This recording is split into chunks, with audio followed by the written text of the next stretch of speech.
से देखते हैं? देखिए, ये कहना कि चुनाव में नॉन रिलेवेंट मुद्दे आ रहे हैं, मैं पूरी तरह सहमत नहीं हूं। चुनाव की शुरुआत में हम लोगों ने मोदी की गारंटी, जो विकास, सुशासन और सुरक्षा से जुड़े हुए थे, इन्हीं मुद्दों को हम लोगों ने जनता जनार्दन के सामने रखा था और पहला चरण इसी दिशा में आगे बढ़ा था। लेकिन इसी दौरान पहले चरण के ठीक पहले कांग्रेस और इंडी गठबंधन का जो सबसे बड़ा जो सहयोगी है, वह कांग्रेस पार्टी का घोषणा पत्र सामने आ गया। कांग्रेस पार्टी ने अपने मैनिफेस्टो में जिन बातों का उल्लेख किया है, वह भारत जैसे दुनिया के सबसे बड़े लोकतंत्र के लिए एक बहुत खतरनाक संकेत करता है। और चूंकि कांग्रेस का इतिहास इस पूरे मामले में हमेशा संदिग्ध रहा है, तो स्वाभाविक रूप से ये मुद्दे प्रासंगिक हो जाते हैं। हमने विकास के मुद्दे पर पिछले 10 वर्ष में मोदी जी के जो कार्य हुए हैं, इंफ्रास्ट्रक्चर के क्षेत्र में, सुरक्षा के क्षेत्र में, आत्मनिर्भर भारत के लिए गरीब कल्याणकारी योजनाएं थी, इन्हीं मुद्दों को लेकर के हम तो चुनाव में गए थे। लेकिन उनके मैनिफेस्टो ने हमारा ध्यान आकर्षित किया इस ओर। और आपने देखा होगा, कांग्रेस के एक सलाहकार के रूप में सैम पित्रोदा, उनका वक्तव्य सबने पढ़ा। कांग्रेस ने इससे पहले यूपीए गवर्नमेंट के दौरान रंगनाथ मिश्रा कमेटी और सच्चर कमेटी की रिपोर्ट कांग्रेस ने की थी।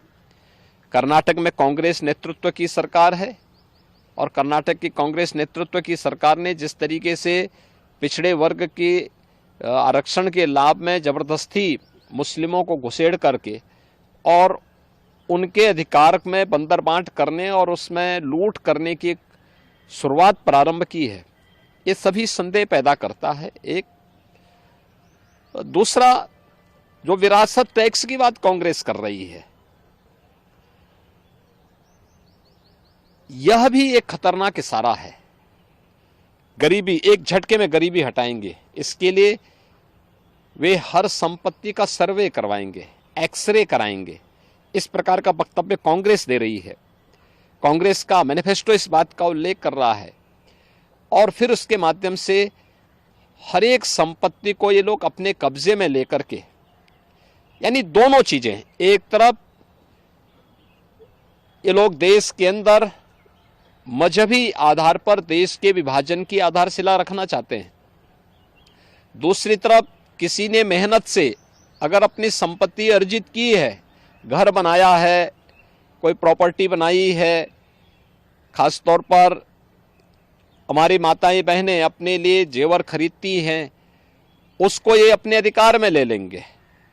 विरासत, जो बाप दादों की कमाई है, उसका आधा ये लोग हड़प लेंगे। और तीसरा, व्यक्तिगत कानून, पर्सनल लॉ को पुनः लागू करने की बात, 3 तलाक की कुप्रथा को मोदी जी ने समाप्त किया, ये कहते हैं हम फिर से लागू करेंगे। यानी महिलाओं का इससे बड़ा अपमान हो ही नहीं सकता। तो स्वाभाविक रूप से इस देश का विभाजन जिन कारणों से हुआ था, अगर कोई राजनीतिक दल आज के दिन पर भी उन मुद्दों का उल्लेख करते हुए देश को उधर ले जाने का प्रयास करेगा, तो उसका विरोध हर हाल में होगा। भारत के अंदर नक्सलवाद पूरी तरह समाप्ति की ओर है। अगर नक्सली और माओवादी प्रवृत्ति को फिर से भारत के अंदर पनपाने का प्रयास होगा, उसका पुरजोर विरोध होगा। भारतीय जनता पार्टी इसको कतई स्वीकार नहीं कर सकती। देश के अंदर यहां की जनता जनार्दन की संपत्ति पर, भ्रष्टाचारियों की संपत्तियों के खिलाफ कार्रवाई पहले से सरकार कर रही है। उनके एक एक पाई का हिसाब होगा। लेकिन एक कॉमन मैन को प्रताड़ित करने के लिए, उसके खून पसीने की कमाई पर कोई डकैती डालने का प्रयास होगा, तो इसको भारतीय जनता पार्टी स्वीकार नहीं कर सकती है। और कांग्रेस और उसके सहयोगी दल देश की राजनीति का तालिबानीकरण करने के पर उतारू हो रखे हैं। देश के अंदर माओवादी दुष्प्रवृत्ति को जबरन थोपने का प्रयास कर रहे हैं और पर्सनल कानून के नाम पर देश की महिलाओं का अपमान करने का प्रयास कर रहे हैं और लोगों की संपत्ति पर जो इनकी कुदृष्टि लगी हुई है, इसलिए ये मुद्दे आए हैं जो आज के परिप्रेक्ष्य में रिलेवेंट हैं और इन मुद्दों को इसीलिए भारतीय जनता पार्टी पुरजोर तरीके से उठा करके जनता जनार्दन का ध्यान आकर्षित कर रही है कि सत्ता से लोग अभी कोसों दूर हैं, इनकी मानसिकता क्या है आपके प्रति यह आप देख सकते हैं और इसीलिए उस पर लगातार सरकार जो है इस पर जो है लगातार भारतीय जनता पार्टी ध्यान आकर्षित कर रही है जनता जनार्दन का कि जागरूक हो जाओ, ये लोग जिस मंशा के साथ आ रहे हैं इससे पहले कि इनके मंशा के अनुरूप इन लोगों को सफलता प्राप्त हो, इनके मंसूबों पर पानी फेरने का एक वक्त आपके पास है। आपका एक वोट देश की तस्वीर और तकदीर को बदलने में निर्णायक साबित होगी और वह आपने 2014 में किया था, क्योंकि 11, 12, 13 में तत्कालीन केंद्रीय मंत्री पी चिदम्बरम बार बार वरासत टैक्स की बात कर चुके थे। आज वही बात तो सैम पित्रोदा कह रहे हैं।